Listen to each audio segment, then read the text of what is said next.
যাদের পেজে content monetization অপশনটা আছে তাদের ক্ষেত্রে সবচেয়ে ইম্পর্টেন্ট একটা তথ্য, সেটা হচ্ছে আপনারা এখন থেকে এই কন্টেন্ট মনিটাইজেশনে আসলেই নতুন একটা আপডেট করতে পারবেন এবং এই আপডেটের মাধ্যমে আপনারা আপনাদের পোস্ট, ভিডিও, রিচ সবকিছু কিন্তু বাড়িয়ে নিতে পারবেন একদম 100%।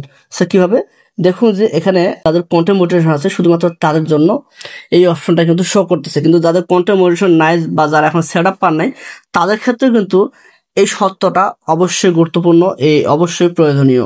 সো আপনারা অবশ্যই মনোযোগ সহকারে ভিডিওটি দেখবেন। এই কন্টেন্ট মনিটাইজেশন এখানে আপনি দেখতে পাচ্ছেন যে reels with higher watch time many earn more, অর্থাৎ you may be able to increase your earnings by focusing on creating content that your audience wants to watch for longer. আপনার audience কতটুকু দেখতেছে আপনার ভিডিওটা, আপনার পোস্টটা, সেটা কিন্তু এখানে দেখাবে।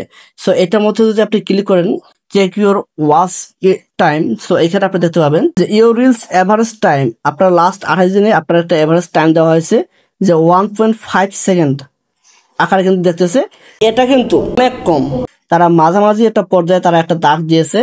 আপনার পোস্টটা যদি এই বরাবর থাকতো, এতটুকু পর্যন্ত থাকতো, তাও ধরা যেত যে আপনার পোস্টগুলো ভালোভাবে চলতেছে, কিন্তু আপনার পোস্টটা একদম ডাউন, অর্থাৎ 1.5 সেকেন্ড আকারে আপনার পোস্টগুলো, আপনার ভিডিওগুলো, আপনার শর্টসগুলো কিন্তু মানুষ দেখতেছে, যার কারণে আপনার এই ভিডিওগুলো, আপনার এই পোস্টগুলা, এমনকি আপনার এই পেজটাও সাজেশন আকারে কিন্তু যাচ্ছে না। সো কি করতে হবে যে how can I improve my reels average watch time, try to create content that your audience finds helpful. আপনি এমন ধরনের ভিডিও আপলোড করেন যে ভিডিওগুলো আপনার অডিয়েন্সের কাজে লাগবে, এন্টারটেইনিং, ইন্সপায়ারিং অর ভ্যালুয়েবল। এমনভাবে আপনি কন্টেন্ট আপলোড করেন যে কন্টেন্টের মাধ্যমে আপনার অডিয়েন্স কিছু শিখবে, আপনার অডিয়েন্স সেখান থেকে উৎসাহ পাবে, আপনার অডিয়েন্স সেখান থেকে ভালো একটা বেনিফিট পাবে। সো এই ধরনের কন্টেন্ট আপনাকে আপলোড করতে হবে, তাহলে আপনার অডিয়েন্সটা যা করবে, আপনার পোস্টগুলো শেয়ার করবে, কমেন্ট করবে এবং রিঅ্যাক্ট করবে। You can also respond to comments on your post for foster authentic interaction. আপনার যে পোস্টগুলো আপনি করবেন, যে ভিডিও আপনি আপলোড করবেন, সেই ভিডিওর মধ্যে যখন আপনার অডিয়েন্স কমেন্ট করবে, আপনার অডিয়েন্স সেগুলোকে শেয়ার করবে, অবশ্যই আপনি কমেন্টসে রিপ্লাই দিবেন। অবশ্যই সেখানে তারা কি জানতে চায় সেই বিষয়ে রিপ্লাইয়ের মাধ্যমে আপনি তাদেরকে জানাবেন। এতে করে আপনার এভারেজ যে ওয়াচ টাইমটা সেটা কিন্তু অনেকাংশে বেড়ে যাবে এবং পরবর্তী আপনারা তখন দেখতে পাবেন যে আপনাদের এই এভারেজ ওয়াচ টাইম আপনাদের তখন এদিকে চলে আসবে, আর এদিকে যখন আসবে তখন আপনাদের যে ভিউজটা রয়েছে, যে আর্নিংসটা রয়েছে, সেই আর্নিংসটা কিন্তু বেড়ে যাবে।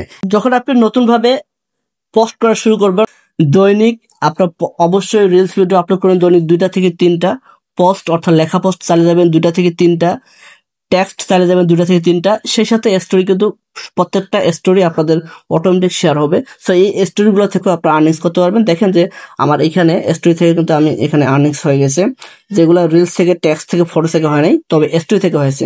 সো অবশ্যই এটা আপনারা গুরুত্ব সহকারে দেখবেন, প্রত্যেকটা পোস্ট হওয়ার সাথে সাথে সেটা যেন স্টোরিতে শেয়ার হয়, তাহলে আপনার এখানে যে ওয়াচ টাইমটা রয়েছে সেই ওয়াচ টাইমটা এইদিকে আর না হয়ে আপনার ওয়াচ টাইমটা কিন্তু তখন এদিকে চলে যাবে, আর যখন এদিকে আসবে তখন আপনার আর্নিংসটা বাড়বে, আপনার রিচ বাড়বে, আপনার এঙ্গেজমেন্ট বাড়বে এবং আপনার ফলোয়ার্সও বাড়বে।